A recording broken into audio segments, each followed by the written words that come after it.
இதை உணர்ந்தே ஆக வேண்டும். அல்லதி خلقல் மௌத வல் ஹயாத லியப்லுவக்கும் அய்யுக்கும் அஹ்ஸனு அமலா. அல்லாஹ் வாழ்வையும் மரணத்தையும் படைத்ததன் நோக்கமே உங்களை சோதிப்பதற்காகத்தான். சோதனையிலிருந்து யாரும் விதிவிலக்காக மாட்டார்கள். பாவிகள் மட்டும் தான் இந்த உலகத்தில் சோதிக்கப்படுவார்கள் என்றால் நபிமார்கள் ஏன் சோதிக்கப்பட்டார்கள்? அல்லாஹ்வுடைய தூதர் சொன்னார்கள், இந்த பூமியிலேயே அதிகமாக சோதிக்கப்பட்டவர்கள் நபிமார்கள் தான் என்று. அல்லாஹ் சோதிப்பான். சோதனைக்காகத்தான் இந்த உலகம். சோதனைகள் இரண்டு உண்டு. ஒன்று அல்லாஹ் கொடுத்து சோதிப்பான், இன்னொன்று அல்லாஹ் எடுத்து சோதிப்பான். அல்லாஹ்வுடைய விதியை பொறுத்தவரை கொடுப்பதும் சோதனைதான், எடுப்பதும் சோதனைதான். சொல்லுங்கள், அல்லாஹ்வுடைய விதியை பொறுத்தவரை கொடுப்பதும் சோதனைதான், எடுப்பதும் சோதனைதான். ஆழமாக உள்ளத்தில் பதிய வைக்க வேண்டும். அல்லாஹ் கொடுக்கின்ற செல்வம் சோதனை, அல்லாஹ் கொடுக்கின்ற ஏழ்மை அதுவும் சோதனை, அல்லாஹ் கொடுக்கின்ற கண்ணியம் அதுவும் சோதனை, அல்லாஹ் கொடுக்கின்ற இழிவு அதுவும் சோதனை, அல்லாஹ் கொடுக்கின்ற சுகம் அதுவும் சோதனை, அல்லாஹ் கொடுக்கின்ற நோய் அதுவும் சோதனை. இப்படி அல்லாஹ் உலகத்தில் எதை கொடுத்தாலும் எதை எடுத்தாலும் அல்லாஹ்வுடைய பார்வையில் அது சோதனை தான். வம்மல் இன்சானு இதா மப்தலாஹு ஃபஅக்ரமஹு வநஅமஹு ஃபயகூலு ரப்பி அக்ரமன். அல்லாஹ் சொல்கிறான், இந்த மனிதனை அல்லாஹ் சோதித்தால் எதை கொண்டு? கண்ணியத்தை கொண்டு, அருள்கொடைகளை கொண்டு. இந்த மனிதன் சொல்கிறான், ஃபயகூலு ரப்பி அக்ரமன், என் இறைவன் என்னை கண்ணியப்படுத்தி விட்டான் என்று. அதே நேரத்தில் அல்லாஹ் அதே மனிதனை சோதித்தால் ஃபகதர அலைஹி ரிஸ்கஹு, அவனுக்கு கொடுக்கப்பட்ட வாழ்வாதாரத்தை குறைத்து அவன் சொல்கிறான், ஃபயகூலு ரப்பி அஹானன், என் இறைவன் என்னை இழிவுபடுத்தி விட்டான் என்று. சுப்ஹானல்லாஹ். மனிதன் கேட்பதில்லை ஏன் சோதிக்கிறான் என்று. எப்போது?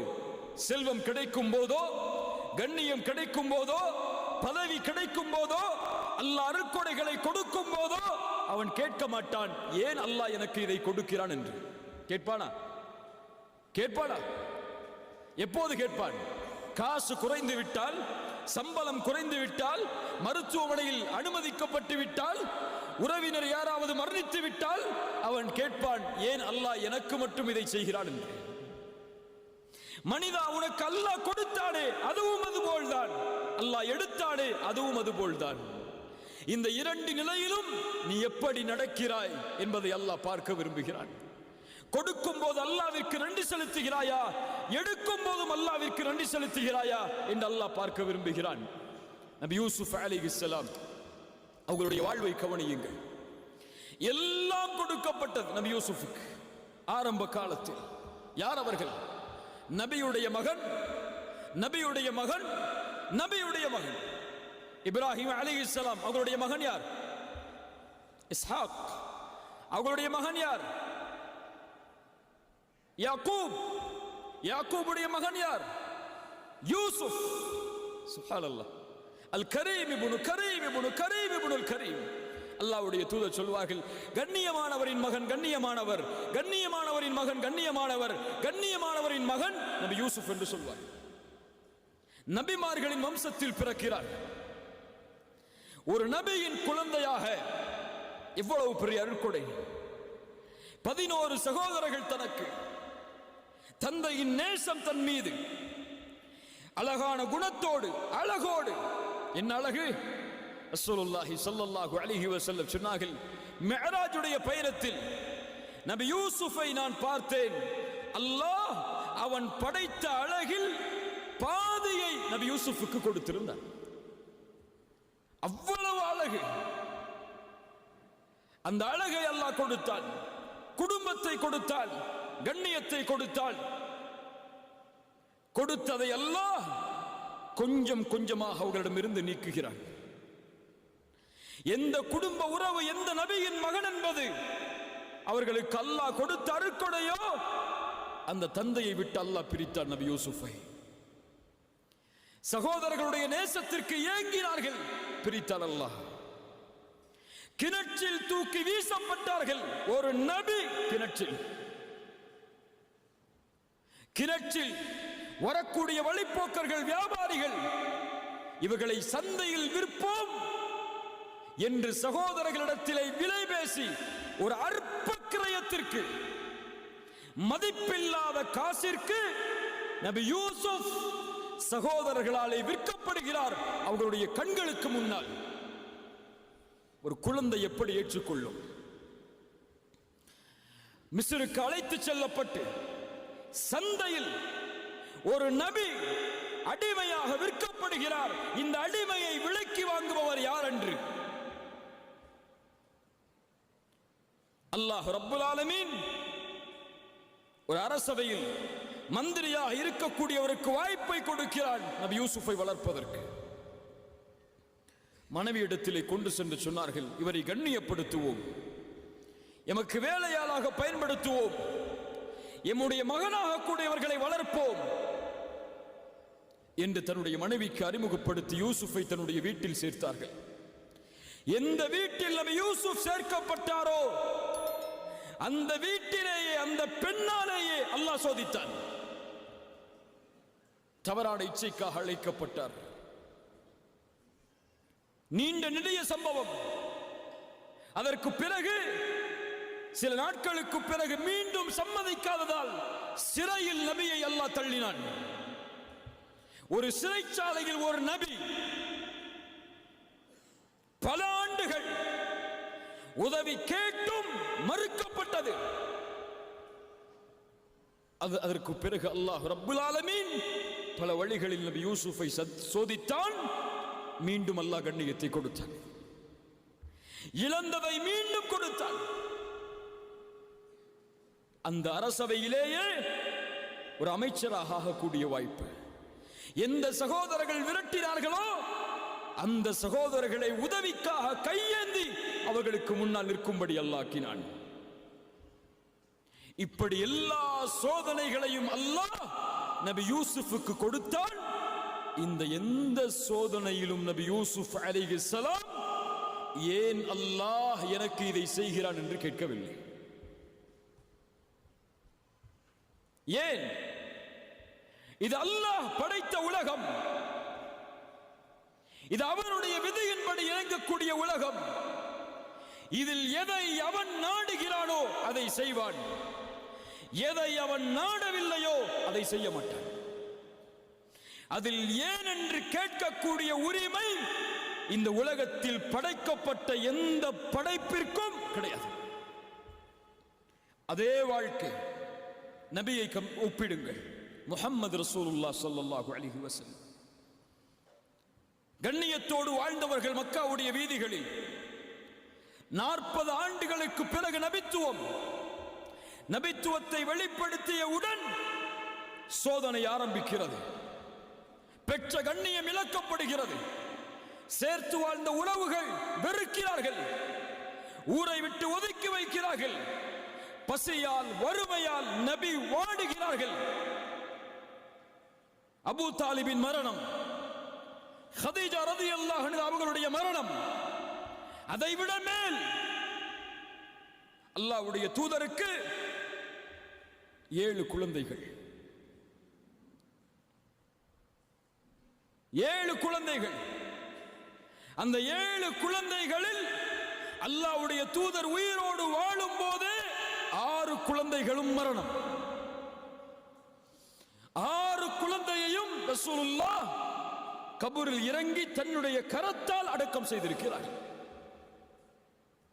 எவ்வளவு பெரிய சோதனை இது! ஒரு குழந்தையின் இழப்பை இழந்த பெற்றோரிடத்திலே சென்று கேட்டு பாருங்கள், துடித்து விடுவார்கள். இவ்வளவு சோதனை. தன்னை ஏற்றுக்கொண்ட எல்லோரும் கொடுமைப்படுத்தப்படுகிறார்கள், விரட்டப்படுகிறார்கள். சுப்ஹானல்லாஹ். சொந்த ஊரை விட்டு இன்னொரு ஊர், 10 ஆண்டுகள் போர்க்களம், எல்லாவற்றையும் இழந்து நபித்தோழர்கள் 23 ஆண்டுகளுக்கு பிறகு இழந்த கண்ணியத்தை, இழந்த வெற்றியை அல்லாஹ் மீண்டும் கொடுக்கிறார். எதை கொடுக்கிறது இந்த பாடம்? எதை கொடுக்கிறது இந்த பாடம்? அல்லாஹ் ஒருவரை சோதித்தால் உணர்ந்து கொள்ளட்டும், அல்லாஹ் அவரை தயார்படுத்துகிறான் ஒரு வெற்றியின் பாதைக்காக என்று. சோதனை வருவது வெற்றியின் அடையாளம். சோதிக்கப்படும் சமூகம் நன்மையில் நிலைத்திருந்தால் அதனுடைய கூலி இறுதியில் வெற்றி. அது பலருக்கு புரிவதில்லை. உலகில் ஏன் முஸ்லிம்கள் சோதிக்கப்படுகிறார்கள்? ஏன் உலக நாடுகளில் முஸ்லிம்கள் சிறுமைப்படுத்தப்படுகிறார்கள்? ஏன் கொல்லப்படுகிறார்கள் என்ற கேள்விகளுக்கெல்லாம் விடையை நீங்கள் தெரிய வேண்டும் என்றால் இதுவெல்லாம் வெற்றியின் பாதை. வெற்றியை நோக்கி இந்த சமூகம் செல்கிறது என்பதற்கு அடையாளம் ஹுதைபியா உடன்படிக்கையை நீங்கள் அறிந்திருக்கலாம். அத்துணை ஆண்டுகளுடைய போராட்டத்திற்கு பிறகு நபியும் 4000 தோழர்களும் உம்ராவிற்காக தான் பிறந்து வளர்ந்த அல்லாஹ்வுடைய ஊரை நோக்கி செல்கிறார்கள். தடுக்கப்படுகிறார்கள். அல்லாஹ்வுடைய இறை இல்லத்தை தரிசிப்பதற்கு ஒரு நபி தடுக்கப்படுகிறார். தடுப்பான் அல்லாஹ், ஏற்றுக்கொண்டுதான் ஆக வேண்டும். அப்போது உடன்படிக்கை தயாராகிறது. மக்காவாசிகளுக்கும் அல்லாஹ்வுடைய தூதருக்கும் எழுதப்படுகிறது. உடன்படிக்கையில் முஹம்மது ரசூலுல்லாவிற்கும் மக்கா குறைஷிகளுக்கும் எழுதப்படும் உடன்படிக்கை என்று அவர் சொன்னார். மக்காவாசிகளிடமிருந்து வந்தவர் ரசூலுல்லா என்று நாங்கள் ஏற்றுக்கொண்டால் ஏன் பிரச்சனை? முஹம்மதை ரசூலுல்லா என்று நாங்கள் அங்கீகரிக்கவில்லை. இதை அழித்துவிட்டு முஹம்மது இப்னு அப்துல்லா என்று எழுதுங்கள். அப்துல்லாவின் மகன் முஹம்மது, அதுதான் எங்களுக்கு தேவை. அலி அவர்களை பார்த்து ரசூலுல்லா சொன்னார்கள், அலியை அதை அழித்துவிட்டு எழுது. அலி சொன்னார்கள், ஒருபோதும் ரசூலுல்லாஹுவை நாங்கள் அழிக்க மாட்டோம் என்று. ரசூலுல்லா கேட்டார்கள், எங்கே இருக்கிற இந்த வார்த்தை? கை காட்டப்பட்டது. அதை அல்லாஹ்வுடைய தூதர் தன்னுடைய கரத்தால் அழித்தார்கள். அதற்கு பிறகு எழுதப்பட்டது முஹம்மது இப்னு அப்துல்லா, அவர்களிடமிருந்து குறைஷிகளுக்கு எழுதப்படும் உடன்படிக்கை என்று. இந்த ஆண்டு இங்கே நுழையக்கூடாது. அடுத்த ஆண்டு நுழைவதற்கு வாய்ப்பு, அதுவும் சில நாட்கள் தான். இனிமேல் மக்காவில் இருந்து இஸ்லாமை ஏற்று வந்தால் அவர் திரும்ப அனுப்பப்பட வேண்டும். எங்களை நோக்கி ஒருவர் வந்தால் திருப்பி அனுப்பப்பட மாட்டார். எல்லாம் நடக்கிறது. உடன்படிக்கை முடிந்தவர்கள் எடுத்துச் செல்லும் போது உமர் அவர்கள் அல்லாஹ்வுடைய தூதருடைய சட்டையை பிடித்து கேட்டார்கள், யா ரசூலல்லாஹ், சத்தியத்தில் இல்லையா? ஏன் காஃபிர்களுக்கு விட்டு கொடுத்து போக வேண்டும்? இதோ வாழ், போராடுவோம். ரசூலுல்லாஹ் சொன்னார்கள், முடியாது என்னால், முடியாது என்னால். எல்லா நபித்தோழர்களும் நபியின் கட்டளையை ஏற்பதற்கு தாமதமாகிறது.